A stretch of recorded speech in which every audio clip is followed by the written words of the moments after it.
Hello दोस्तों, welcome back to June reaction. मैं हूं प्रज्वल और अभी हम देखने वाले हैं 11th एपिसोड का सेकंड पार्ट। तो उसके पिछले पार्ट में हमने देखा था कि हेइन और यॉनवू के बीच में एक लास्ट में काफ़ी अच्छा कन्फेशन होता है और दोनों मतलब काफ़ी क्लोज होते हैं। और जस्ट एंड में ही मिस्टर यून आ जाता है हॉस्पिटल के अंदर। मेरे को तो बहुत ज़्यादा गुस्सा आता है उस टाइम पे, मतलब कबाब में हड्डी बन जाता है वो उस टाइम। और देखते हैं आगे क्या क्या होता है। बाकी आप लोग कमेंट में लिखते रहिए कि आपको कौन सी सीरीज़ देखनी है। जितने ज़्यादा वोट होंगे उसके हिसाब से, और उस सीरीज़ पे अगर सर्चिंग उसकी ज़्यादा होगी, सपोज़ आप कोई ऐसी सीरीज़ का नाम ले दो जिसकी सर्चिंग ही नहीं हो रही है, तो उसको कैंसिल कर दिया जाएगा। बट अगर आप उस सीरीज़ पे वोट भी ज़्यादा होंगे और उसकी सर्चिंग भी ज़्यादा होगी, तो सब क्वीन ऑफ टीयर्स के बाद उसी का नंबर है। तो कमेंट करना ना भूलें, जितने ज़्यादा कमेंट होंगे उसी के बेसिस पे हम उस वीडियो को रिएक्ट करेंगे। तो इस पार्ट को फटाफट से स्टार्ट करते हैं बिना टाइम वेस्ट करें। तो लेट्स स्टार्ट। सोचा नहीं था तुम्हारा कॉल आएगा। कुछ कहना था। कैसे हो तुम? किसने बुलाया था उसको? अभी ठीक हूँ, कल डिस्चार्ज मिल जाएगा। इतनी जल्दी? यहाँ मेरे लायक कोई और ट्रीटमेंट नहीं है। इन तुम घर आ जाओ, मैं हूं ना तुम्हारा अबे ख्याल चल। रखने के लिए। मैंने तुम्हें इसलिए यहाँ नहीं बुलाया। फिर क्यों? जानती हूँ तुम मुश्किल में हो, प्रेस से डील करना भी मुश्किल हो गया होगा। हैंकर एलपी भी प्रेशर डाल रहे होंगे। अगर वो नया जीपी लाते हैं तो इतने शेयर्स होने के बावजूद भी तुम खुद को बचा नहीं पाओगे। समझदार हो। मुझे मुश्किल में डालने के बाद तुम्हें अब मेरी फिक्र हो रही है। फिक्र? तुम्हारे साथ जो किया वो बिल्कुल सही किया मैंने। बल्कि ये समझ लो कि दोबारा मुझसे पंगा लिया तो और बहुत कुछ झेलना पड़ेगा। बस यही कहना था। ठीक है, भले ही तुम्हें सिर्फ यही कहना हो, पर जब भी तुम्हारा कॉल आता है तो दिल जोर जोर से धड़कने लगता है कि अब तुम मुझसे कुछ कहोगी। तुम नहीं जानती कि मैं तुम्हें कब से चाहता हूं और कितना चाहता हूं। मैं नहीं जानती। खैर चाहता तो है, खैर ये इसमें कोई शक नहीं है। और जानना भी नहीं है मुझे। कॉलेज में तुमसे मिलना बंद क्यों किया था याद है? मुझे अच्छा लगता था मुश्किल वक्त में तुम मेरा साथ देते थे, लेकिन फिर पता चला उन मुश्किलों की वजह भी तुम ही थे। काश तुमने मुझे पहले ही पसंद कर लिया होता तो मुझे ये सब नहीं करना पड़ता।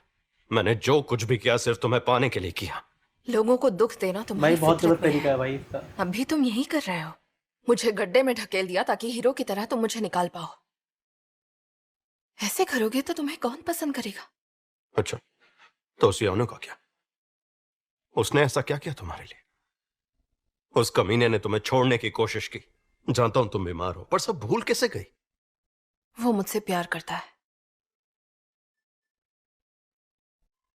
वो यही है मेरे साथ। अब दफा हो जाओ यहां से।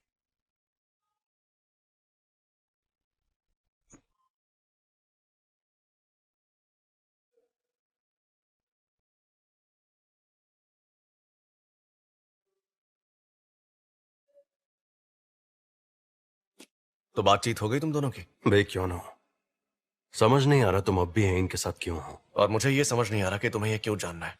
वो मरने वाली है तो अचानक उसके लिए प्यार जाग गया, या फिर तुम्हें लगता है उसका साथ देने से तुम्हें कुछ मिल जाएगा? तुम्हें पैसे चाहिए ना, सिर्फ है इनको छोड़ दो और जितना कहोगे उतना दूंगा।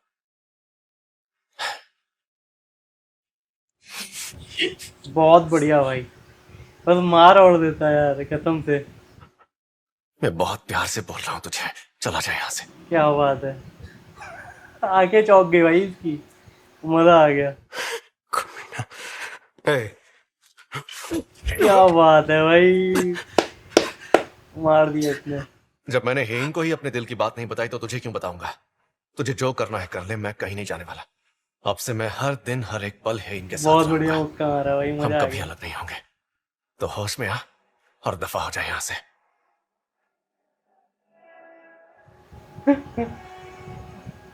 मजा आ गया भाई।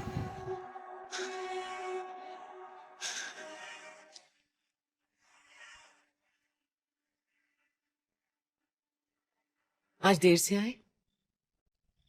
मैं चेयरमैन को घर ले आई हूँ, तुमने तो सुना ही होगा।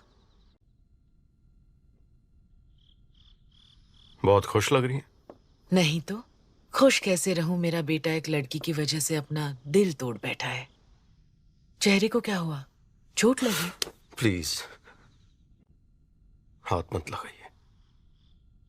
पूरी जिंदगी इतनी मुश्किलों में बिताई है कि अब फर्क नहीं पड़ता, चाहे मुझे कोई कितनी भी चोट क्यों ना पहुंचा दे। और ये अच्छी मॉम होने की एक्टिंग बंद कीजिए। कोई मिलने आया है। सब कुछ पा करके भी खाली आता है भाई ये।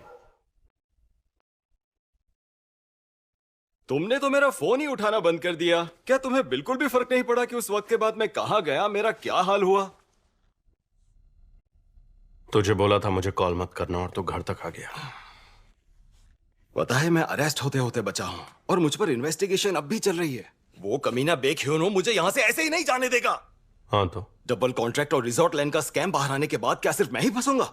तुम्हें क्या लग रहा है चेयरमैन यून, तुम्हारी कुर्सी बची रहेगी, मेरे साथ तुम भी अंदर जाओगे। एलपी के ये सभी शेयर्स उनसोंग के पेरोल पर चल रहे हैं। मैंने इसके सारे डिटेल्स पता किए। उससे पूछा क्या तुम्हारा एलपी गुस्से में नहीं है, क्या उन्हें नया जीपी नहीं चाहिए, और उसने ये बात मान ली। इसका मतलब है उनसोंग। यूनन सॉन्ग को अभी तक चेयरमैन होम का स्लश फंड मिला नहीं है। तुम्हें ये सब पता था? स्विट्जरलैंड बैंक में फंड्स नहीं है। वर्जिन आइलैंड्स, मोल्डोवा और सिंगापुर, इन 3 जगहों पर 3 कॉर्पोरेशन बनाए गए हैं और जो स्लश फंड स्विट्जरलैंड में था उसे सिंगापुर पहुंचाया जाएगा। और उसके बाद हम ऐसा दिखाएंगे कि वर्जिन आइलैंड के कॉर्पोरेशन ने मोल्डोवा के कॉर्पोरेशन को पैसे दिए और सिंगापुर मोल्डोवा के कॉर्पोरेशन से पैसे वापस मांगेगा। लेकिन मोल्डोवा कहेगा वो पैसे वापस नहीं कर सकता। बिल्कुल सही। उसके बाद virgin island breach of contract file करेगा और कर्ज चुकाने के लिए उन्हें कोर्ट का नोटिस भेजेगा। इसका मतलब कोर्ट हमें स्लैश फंड को लीगल तौर पर लाने देगा। हाँ, जब ये सब खत्म हो जाएगा तो तीनों कॉर्पोरेशन बंद कर दिए जाएंगे और उन फंड्स को ट्रैक कर पाना इम्पॉसिबल हो जाएगा। इसके बाद हम सारा पैसा इसी तरह से लॉन्डर करेंगे जब तक वो पैसा मलेशिया में लाबोन के बैंक में नहीं पहुंच जाता। क्या बात है, इसका मतलब स्लैश फंड इस वक्त मलेशिया में है। मुझे नहीं लगता। उनसोंग ने आज ही चेक करने के लिए किसी को लाबोन भेजा है। तो उनसोंग भी नहीं जानता कि आगे क्या करना है। लेकिन मुझे बताओ, तुम्हें ये सब कैसे पता चला? कंपनी में जो भी चल रहा है उससे बहुत सारे लोग नाराज हैं। वो बस खुल के बात नहीं कर पाते। वो लोग जिन्होंने अभी अभी ज्वाइन किया है और वो भी जो पिछले 30 सालों से वहां काम कर रहे हैं। और मिस्टर चांग जो बहुत लंबे अरसे से तुम्हारे दादाजी के सेक्रेटरी रहे हैं, उन्होंने भी इतनी अच्छी सैलरी ठुकरा कर काम छोड़ दिया। हेलो मिस्टर चांग, आपको देखकर खुशी हुई। तो उन्होंने तुम्हें सब कुछ बता दिया हमारे फायदे के लिए? नहीं, जिस कंपनी को उन्होंने अपनी जिंदगी दी उसके लिए बताया, क्योंकि वो उस कंपनी को बर्बाद होते नहीं देख सकते। और तुम्हारा क्या?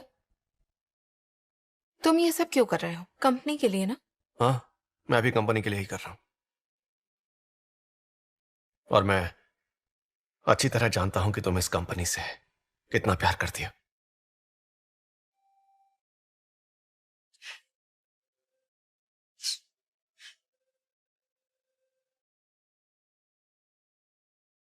ये कमेटी इस नतीजे पर पहुंची है कि बेक योनू ने कंपनी की कॉन्फिडेंशियल इंफॉर्मेशन को लीक किया और साथ ही साथ इन्होंने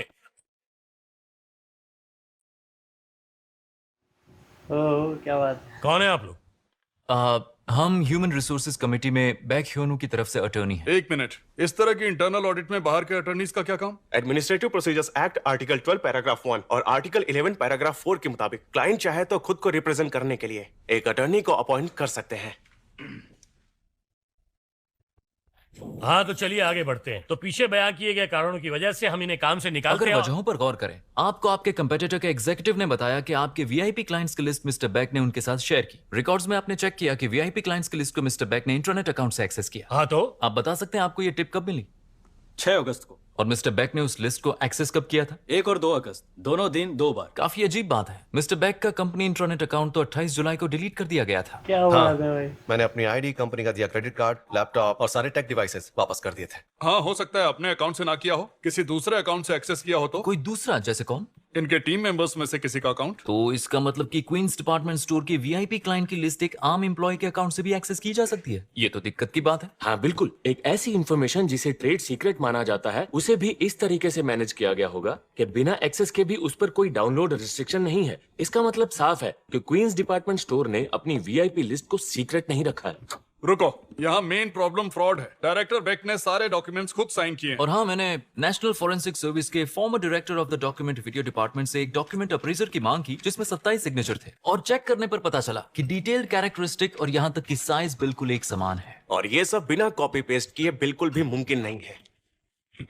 देखिए, हम इस अप्रेजल पर ट्रस्ट नहीं कर सकते क्योंकि ये रिक्वेस्ट आपकी तरफ से आई है। तो प्रोसिक्यूटर ऑफिस से आप खुद अप्रेज करवा सकते हैं। बस इतना जान लीजिए, सील की कॉपी करने पर जुर्माना देकर आप छूट नहीं पाएंगे। 3 साल की जेल होगी।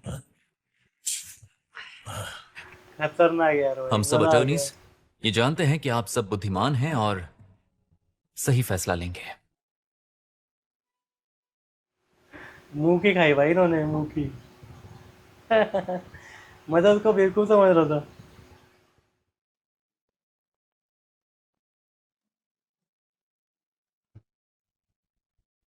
मजा आ गया। सबकी शक्लें देखी, सबके चेहरे का रंग ही उड़ गया था। वो तो होना ही था।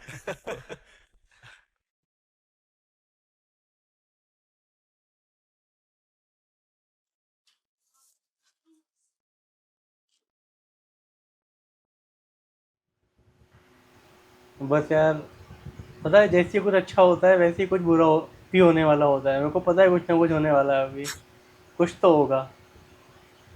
अभी इस एपिसोड में के एंड में या फिर अगले एपिसोड में कुछ तो होगा। काफी कुछ अच्छा लगातार बैक टू बैक हो रहा है ना।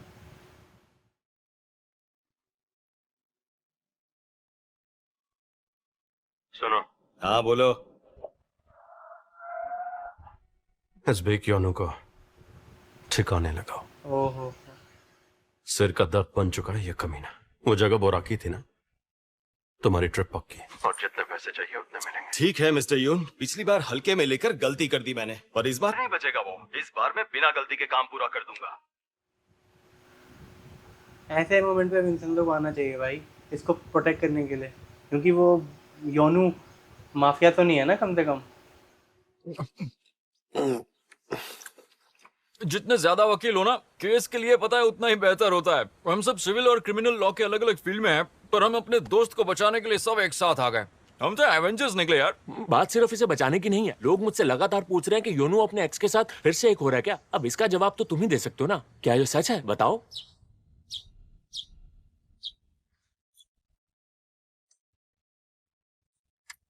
इससे तुम्हें क्या मतलब? चलसंग, तुमने कमर्शियल लॉ में मेजर किया है। हाँ, और वैसे भी the bills of exchange and promissory notes act में तुम पहले से एक्सपर्ट थे। हाँ हाँ, वो सब तो ठीक है, पर मैं ये सब योनू के लिए कर रहा हूँ। अच्छा, तो जरा इसे देखो और मुझे इसका अकाउंट फ्लो बताओ। ये सब तुम्हारे हाथ कैसे लग गए? Hello ma'am. हेलो। ये लीजिए। लाइए, ये कचरा मैं फेंक देता हूँ। बेसमेंट का सेकंड फ्लोर ना। हेलो मैम, ये लीजिए। हेलो। ये आपके लिए। Thank you. ओह, जूस वाला।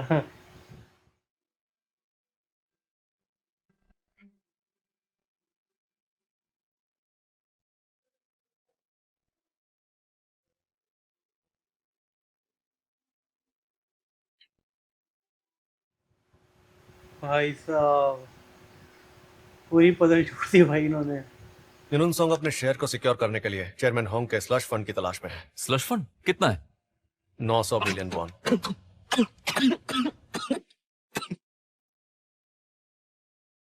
और मैं उन सोंग से पहले ढूंढूंगा। मिस मो, तेज धूप से जरा बच के। तुम तो थाली के बैंगन हो, कभी मेरे साथ कभी बोमजा के साथ। सही बात है। जी, आप मुझे गलत समझ रही हैं। उस वक्त बोमजा मुझसे भीख मांग रही थी कि मैं उसे उसके पापा से मिलने दूं, तो मैंने मदद कर दी। मैं ना लोगों को दुखी नहीं देख सकती। हाँ, तो उसी के पास चले जाओ। मिस मो, मेरा नाम ग्रेस है और मैं उन्हीं का साथ देती हूँ जिनके पास पैसा और ताकत है। और मिस मो, आप तो इस वक्त रानी हैं। मैंने तो डिपार्टमेंट की सीईओ बनने की उम्मीद ही छोड़ दी है। मैं तो बस आपकी छत्र छाया में रहूंगी, नौकरानी बनके। नौकरानी मेरी जूती। चलो मैं सोचती हूँ। जी बिल्कुल, ये गुलाम ग्रेस आपका हमेशा साथ देगी। ऐसे लोगों को हमेशा। हमेशा दूर रखना चाहिए भाई। सांप होते हैं सांप। सांप की भी इंसल्ट है भाई। सांप भी बिना वजह नहीं चेयरमैन काटते। आपको ये कमरा याद आया? सुना है पहचान की जगह पर लाने से याददाश्त वापस आने की उम्मीद बढ़ जाती है। किसी की केयर करना इतना आसान नहीं। मैं आपको थेरेपी रूम में एक मसाज दे दूंगी। फ्रैंकिनसेंस वाला अरोमा आपको चलेगा ना? हाँ चलेगा।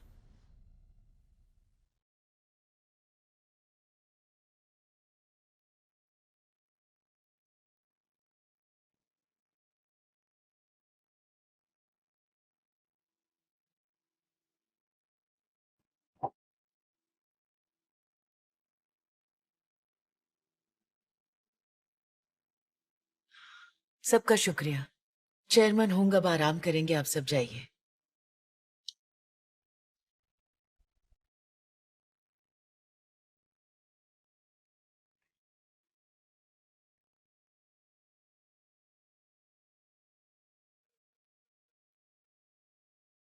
क्या उसे देखकर कुछ याद आया? बताओ मुझे। मेरा पैसा कहाँ है? वो स्लश फंड जो तुमने मेरे नाम किया था, बताओ कहाँ छुपाया है उसे? भाई साहब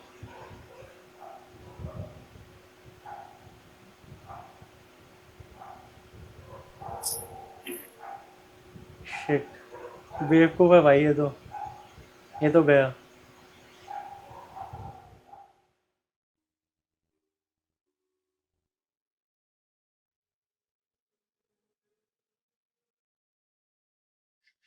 मैं नहीं जानती, जैसे भी हो उन पर नजर रखो। वो कुतिया फिर से मेरे पापा को कुछ कर ना दे। बाद में करती हूँ। ड्रोन की आवाज़ तो बहुत ज़्यादा खतरनाक होती है, बहुत तेज़ आती है। मतलब दूर से पता लग जाएगा कि ड्रोन चल रहा है। यहाँ बॉम्बे का अलग रोमांटिक सीन चल रहा है। रोमांस चल रहा है, रोमांस। ओह क्या बात है। अरे ये तो बिना शर्ट के लेटा हुआ है।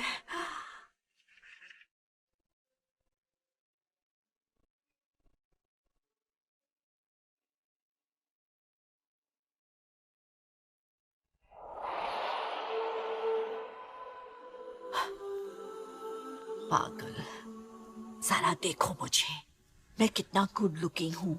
मेरी बॉडी भी अच्छी है, यही सोच रहा होगा।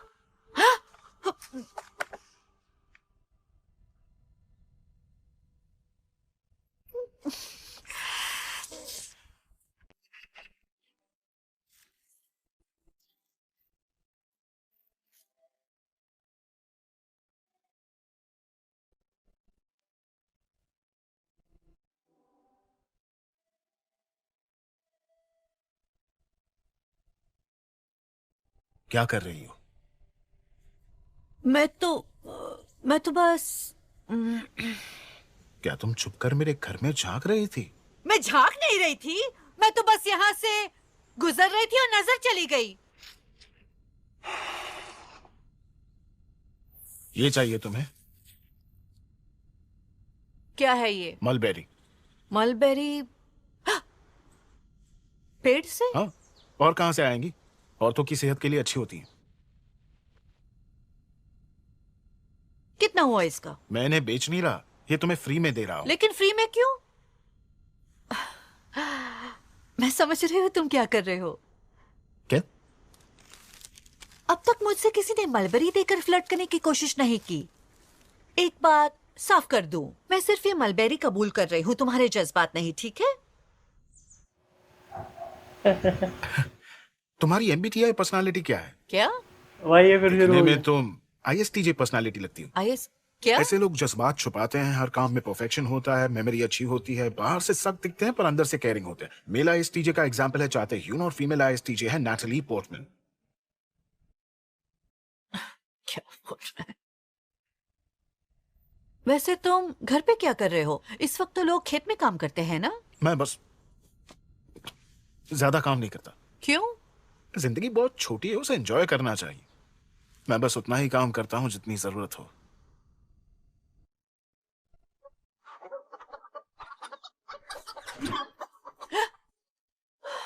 3 मील्स अ डे का फैन लगता है।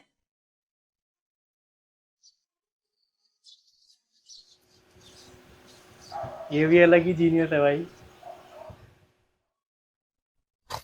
उसने ये मेरे लिए बचा के रखी थी। Natalie Portman. ओ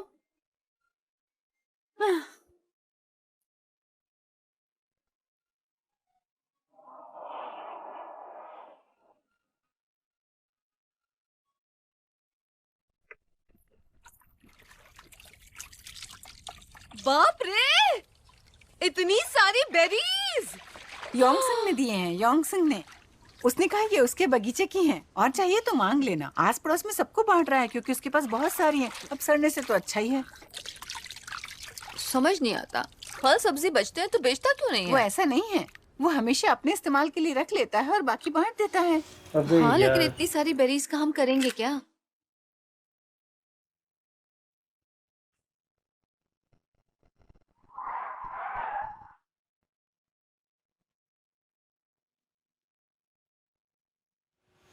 मारने आ रहा है यार वो तो उसको। इस बार गन के साथ आएगा पक्का।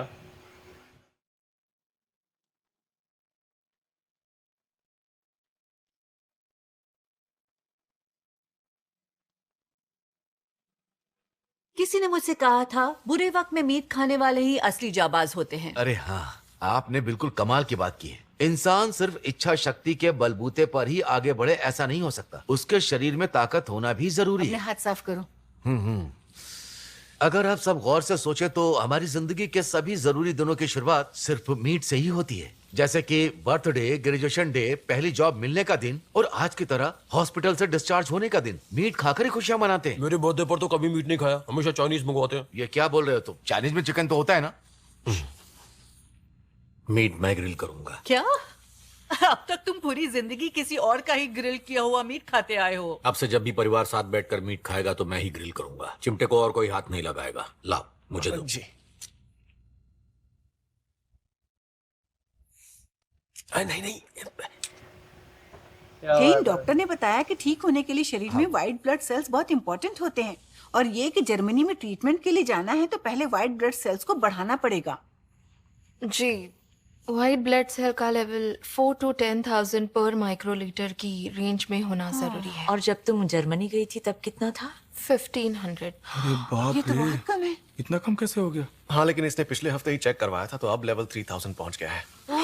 चलो बढ़िया है। अरे ये तो डबल हो गया। बहुत बढ़िया हेन। वैसे बढ़िया तो नहीं कहूंगी, और 1000 बढ़ने की जरूरत है। अरे इतना भी ज्यादा नहीं है, तुम थोड़ी सी और मेहनत करो ना। हे, ये कोई एग्जाम नहीं है जो ज्यादा पढ़ाई करने से नंबर्स बढ़ जाएंगे। अच्छा, तो क्या क्या करने से बढ़ेगा उन शॉट्स के अलावा? मैंने पता किया है और सारी बात घूम फिर कर फिजिकल स्ट्रेंथ और इम्यून सिस्टम पर ही डिपेंड करती है। इसलिए इसका हेल्दी खाना जरूरी है जिसमें विटामिन्स और प्रोटीन हो और रेस्ट करना भी जरूरी है। प्रोटीन मतलब इसे खूब सारा मीट खाना चाहिए और बीन्स भी सही रहेंगे। टेंशन मत लो, इसके डाइट की जिम्मेदारी मैं लेती हूँ। मजा आ गया भाई। भैया मीट को पलटो।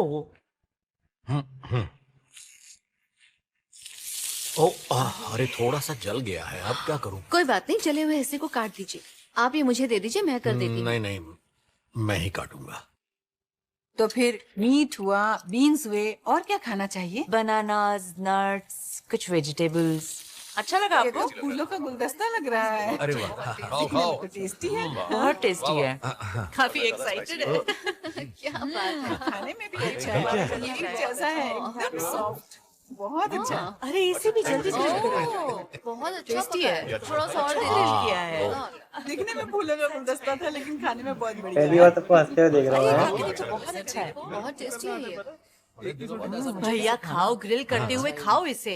क्या क्या मसाले कुछ नहीं लगा, फिर भी मुंह साफ कर रहा है उसका। नहीं नहीं, अच्छा लग रहा है। फ्राइड नहीं खाती। ये फैट ना।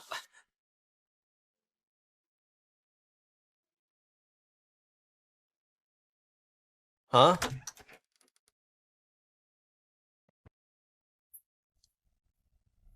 ये फिर से बंद हो गया।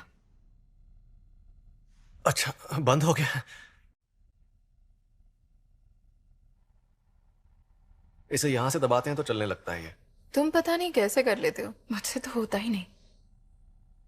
तो तुम कहो तो नया मंगवा लो। क्यों?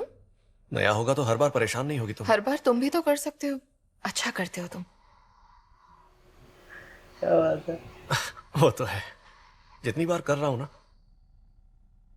उतना ही और प्रोफेशनल हो रहा हूं मैं। सही कहा, मेरे बाल बाउंसी लग रहे हैं। अब तो तुम एक्सपर्ट हो गए हो, तो रोज तुम ही करोगे। हाँ ठीक है, मुझे अच्छा लगता है। सच कह रहा हूं, तुम जो बोलोगी मैं वही करूंगा। तुम्हारे लिए मैं कुछ भी कर सकता हूं। तुम बस इस खराब ड्रायर से रोज मेरे बाल बना दिया करो, इतना ही काफी है।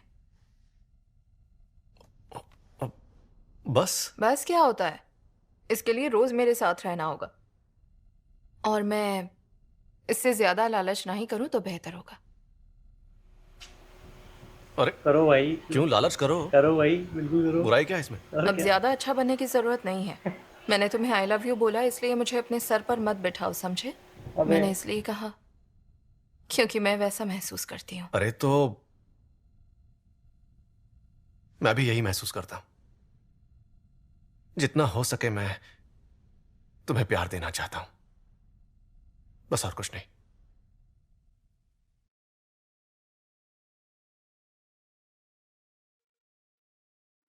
तुम्हें पता है, कल जब सोचौल को देखा तब लगा कि ये कौन है, मैं इसे नहीं जानती। मेरी ट्रीटमेंट करने वाले डॉक्टर का नाम तक याद नहीं आ रहा था। मैं जब हॉस्पिटल के हॉलवे पहुंची तो अपने रूम में वापस कहां से जाना है वो तक भूल गई। जब डॉक्टर ने पहली बार इस बीमारी के बारे में बताया तब कहा मेमोरी लॉस होगा, loss of sensory ability, speech impairment. मैंने बात का मजाक उड़ाया था, सोचा कि औरों के साथ होता होगा, मेरे साथ नहीं होगा। अक्सर जिस चीज का मजाक उड़ाते हैं वही होता है अपने साथ। अब ये मेरे साथ होना शुरू हो गया है। सोचकर डर लगता है कि आगे क्या होगा, और जब ऐसा हो तब मैं नहीं चाहती ये सब होते हुए तुम मेरे साथ रहो। पागल है भाई ये। इसका क्या मतलब? मैं बस इस वक्त खुश रहना चाहती हूँ।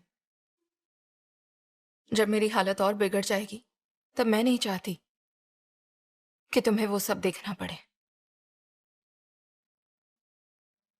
मैं बस यही चाहती हूँ। फालतू की वो रहती है भाई इनकी।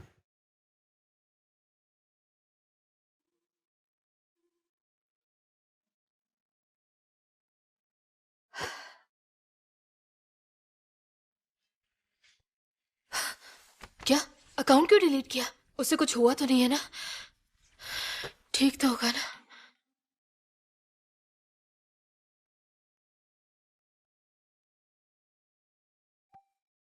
Room service. कुछ दाल में काला लग रहा है भाई।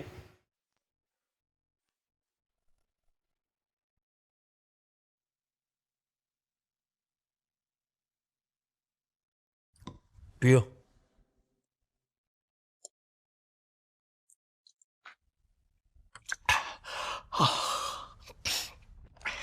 क्या कड़वा है क्या?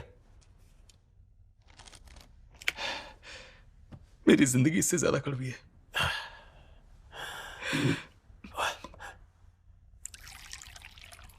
गुरुजी, मुझे आपसे एक बात कहनी है। कौन गुरुजी? क्या गुरुजी, मुझे आपसे बॉक्सिंग सीखनी है। वो साला उन सॉन्ग बिल्कुल मेरे सामने खड़ा था और मैं उसे एक पंच तक नहीं मार पाया। कितनी बेइज्जती हुई मेरी उस दिन।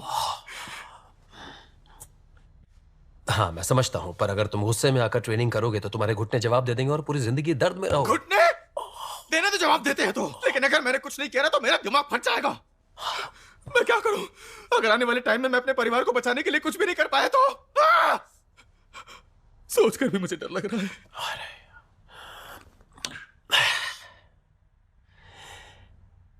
ठीक है, मैं सिखाऊंगा तुम्हें। Thank you. बैठो बैठो बैठो बैठो बैठो बैठो बैठो बैठो।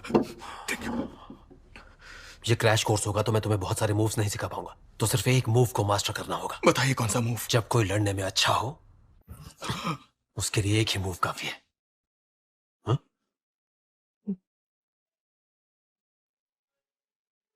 इसमें 2 जरूरी टेक्निक्स हैं।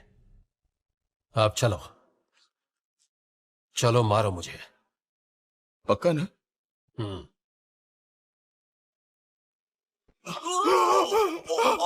मेरे हाथ इतने स्ट्रांग है क्या? नहीं बेटा, ये पहली टेक्निक है।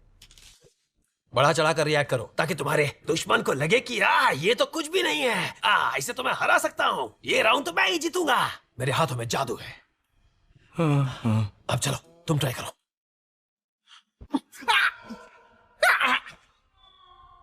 बहुत अच्छा कर रहे हो। इतना जोर से क्यों मार दिया? सॉरी, दिखाओ मुझे, दिखाओ। पहले आप ये बताइए ये कौन सी टेक्निक है? इस बहाने वो तुम्हें हल्के में लेगा, तुम्हें बस सही वक्त का इंतजार करना होगा, और जैसे ही वो लापरवाह होगा तो वो आखिरी पंच मारोगे। समझ गए? आपके कहने का मतलब है कि मैं तब तक पिटता ही रहूं? नहीं बेटे, उसके लिए है दूसरी टेक्निक, मार खाने की ताकत बढ़ाना, और उसके लिए जरूरी है अच्छा स्टेमिना होना। पर गुरुजी कोई दूसरी टेक्निक नहीं है?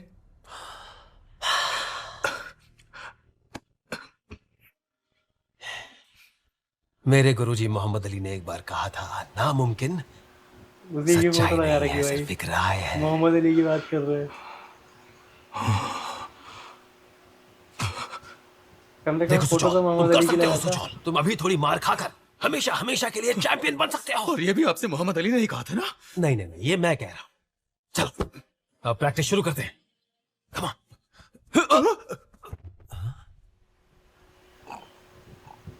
उसके साथ क्या हुआ? कौन आया था उसके डोर पे? आप इतनी प्यारी जगह में ऐसी ताजी हवा में सांस लेते हुए हील कर रहे हैं, मुझे बहुत खुशी हुई।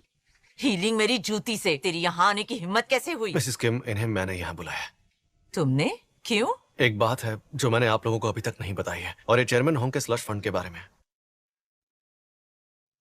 900 बिलियन वॉन। तो तुम्हारा कहना है वो फंड मलेशिया में है? नहीं, मुझे लगता है वो फंड कोरिया में ही है। कोरिया में? हाँ, पैसा हांगकांग के शेल कॉर्पोरेशन से निकला है और फिलहाल कोरिया में ही है। तो हांगकांग के शेल कॉर्पोरेशन ने कोरिया में इन्वेस्टमेंट के नाम पर 5 इन्वेस्टमेंट कंपनियों को पैसा दिया था, और उसके बाद से शेल कॉर्पोरेशन बंद हो चुका है। वो कॉर्पोरेशन बंद हो गया, मतलब उन 5 कंपनीज को पैसा लौटाने की जरूरत नहीं तो क्या उन कंपनीज के मालिक चेयरमैन होंगे? याददाश्त खोने से पहले उन्होंने किसी और को मालिक बना दिया, मिस मोसोली को।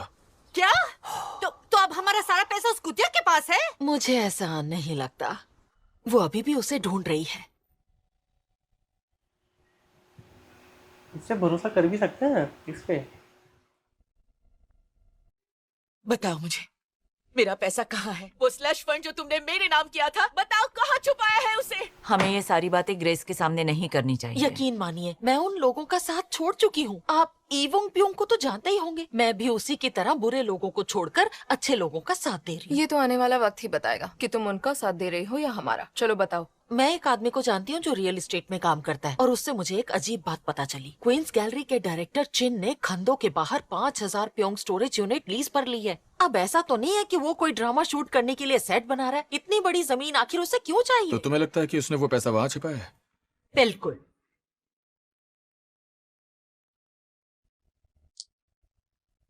पिछले चेयरमैन को डिलीवर की गई ये सारी मेल्स है जो आपने मुझसे मांगी थी। ठीक है।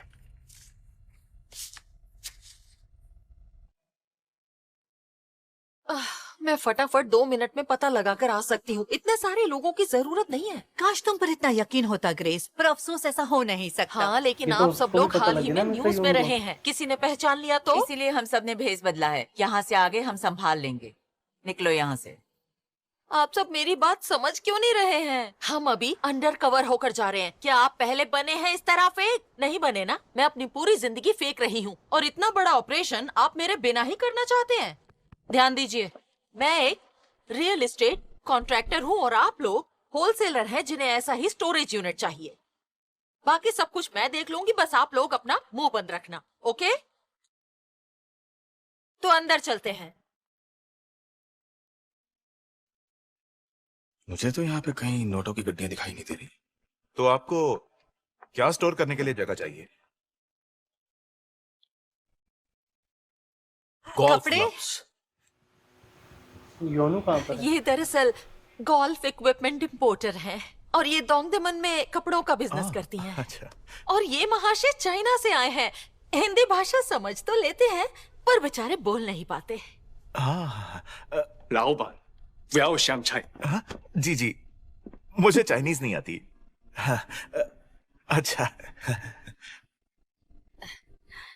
वैसे लगता है यहाँ कोई डीह्यूमिडिफाइंग डिवाइस चल रहा है। आपने सही समझा। दरअसल जिन लोगों ने ये जगह रेंट पर ली थी वो आर्ट इम्पोर्टर्स थे। अरे वाह, मैं भी बहुत से आर्टिस्ट को जानती हूँ। उनके नाम क्या हैं? ऐसा कोई फेमस तो नहीं है, सब नए आर्टिस्ट थे, लेकिन मैंने सुना है वो आजकल काफी फेमस हो गए हैं। उनके आर्ट की कीमत 20 से 30 गुना बढ़ गई है। ये जगह काफी लकी है।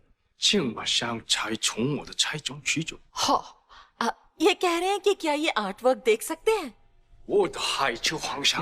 हाँ, क्यों नहीं। फ्रंट डोर खुला है। हम लोग बिल्डिंग के अंदर जा रहे हैं, तुम ऑफिस में चले जाओ। हाँ ठीक है।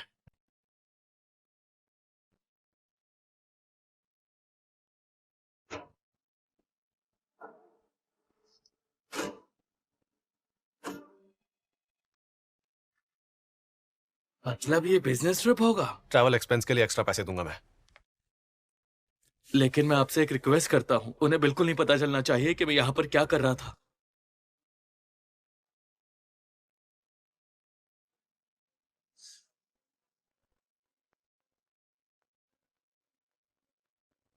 वैसे मुझे लगता है आर्ट वर्क को ऐसे स्टोर नहीं करना चाहिए। क्या कहा आपने? इन पेंटिंग्स की कीमत 20 गुना बढ़ गई है? जी, मैंने तो ऐसा ही सुना है। मुझे आर्ट की पहचान नहीं है, पर ये सारी पेंटिंग्स इतनी भी कुछ खास नहीं है।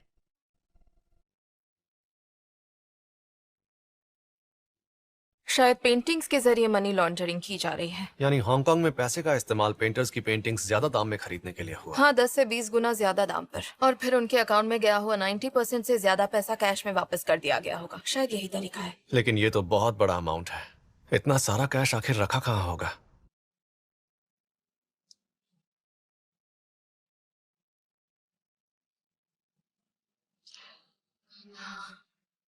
हमें निकलना होगा, ज्यादा वक्त नहीं है। मैं पागल हो रहा हूँ, ये तो बहुत ज्यादा है। जैसे ही मेरे क्लाइंट मुझे बता दे, मैं आपको फोन करूंगी। जी जरूर। ओके।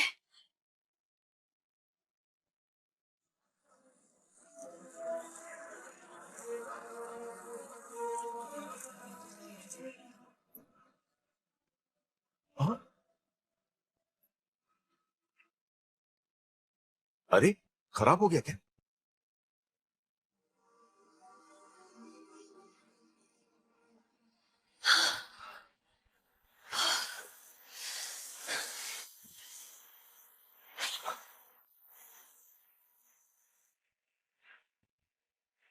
तुम्हारे लिए बारिश में भीगना ठीक नहीं है।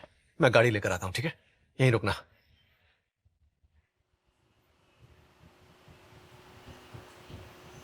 ऐसा अकेला क्यों छोड़ के चला गया ये?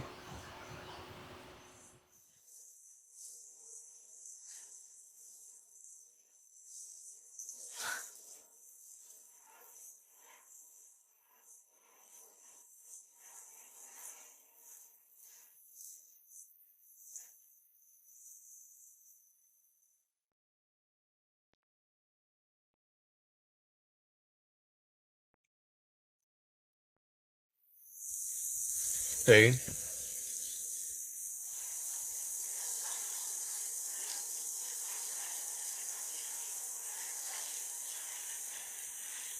योनो, इतने जल्दी आ गए? तुम नीचे क्यों बैठी हो? चलो आओ।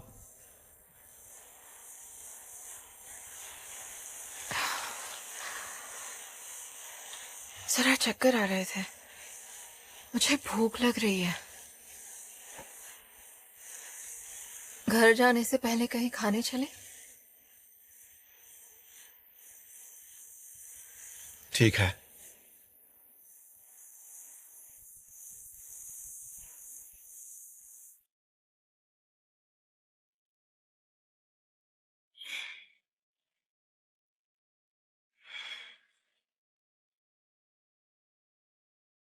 काफी देर सोई क्या? नहीं नहीं, बस कुछ देर।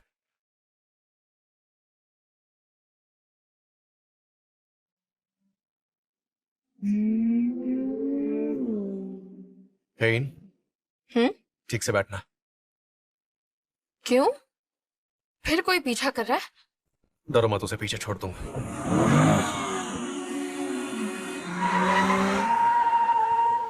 अभी वो तो पीछे वाली तो योनो की कार है ना? तो ये कौन है फिर?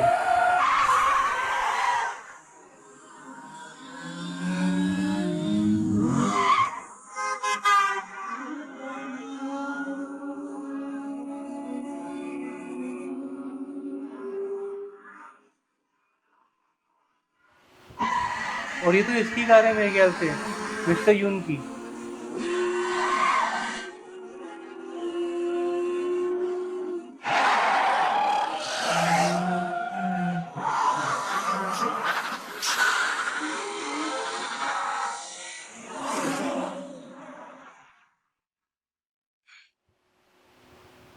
चल क्या रहा है भाई?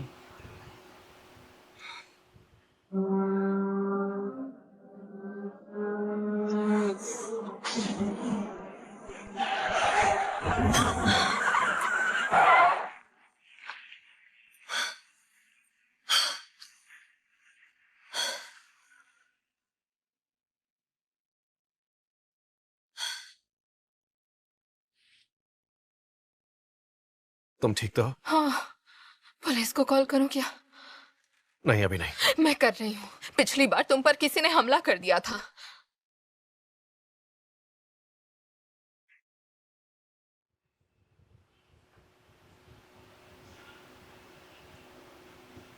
अबे ये दो यूनू कहाँ से आ गए भाई? ये क्या इसमें कोई डबल रोल है क्या?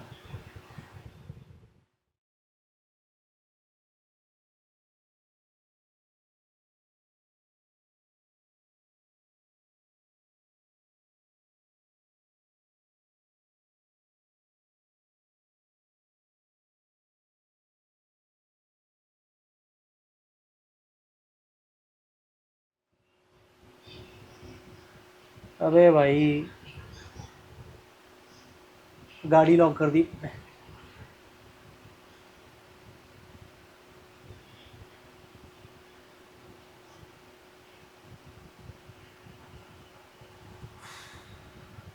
अगर अभी मैं अकेले देख रहा होता ना तो मैं गाली दे देता भाई इसको।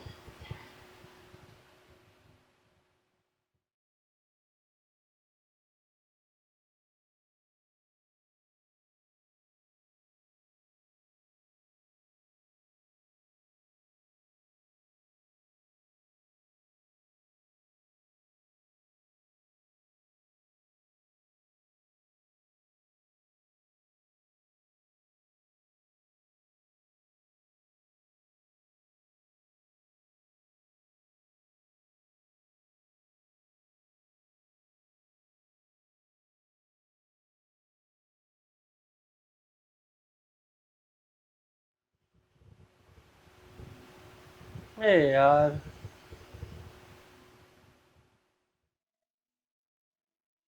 शे, क्या बेकार का कमेंट किया है। उनसोंग ने आर्टिकल में लिखा है कि डिवोर्स होने से पहले तुमने फ्रॉड करके कंपनी का पैसा चुराया और इसके सर्कमस्टेंशियल एविडेंस भी हैं। कोई बात नहीं, जाने दे यार। अरे ऐसे कैसे जाने दूं यार? हाँ? हे, इनके एक्स हस्बैंड ने उससे पैसों के लिए शादी की थी, शायद यही उसका काम है। और ये भी लिखा है कि गुड लुकिंग लोगों के ऊपर भरोसा नहीं करना चाहिए। ये हरामजादा किसके बारे में बात कर रहा है? मानहानि का दावा ठोक दे क्या? कहा ना जाने दे, आजा। हेन के बारे में भी हेट कमेंट्स हैं। डिवोर्स को अभी 4 दिन नहीं हुए और वो लड़की दूसरे मर्दों के साथ मिलने लगी है। कितनी खराब कैरेक्टर की है ये लड़की। शायद मरने वाली है इसलिए ये लोग ऐसा कौन बोलता है यार? भयंकर। क्या है साले का यूजर नेम? इसका स्क्रीनशॉट ले सबूत के तौर पर। अभी के अभी केस करेंगे इन पर और नरमी नहीं बरतेंगे। तेरी आंखों को क्या हुआ? मुझे डर लग रहा है। मैं इन्हें छोड़ूंगा नहीं।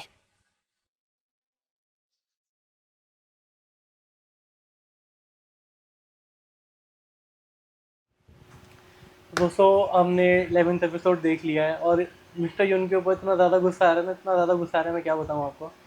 मतलब ज़बरदस्ती कबाब में हड्डी बना जा रहा है। एकदम इरिटेटिंग पर्सन है यार वो। ज़बरदस्ती बार बार उसके पीछे जा रहा है।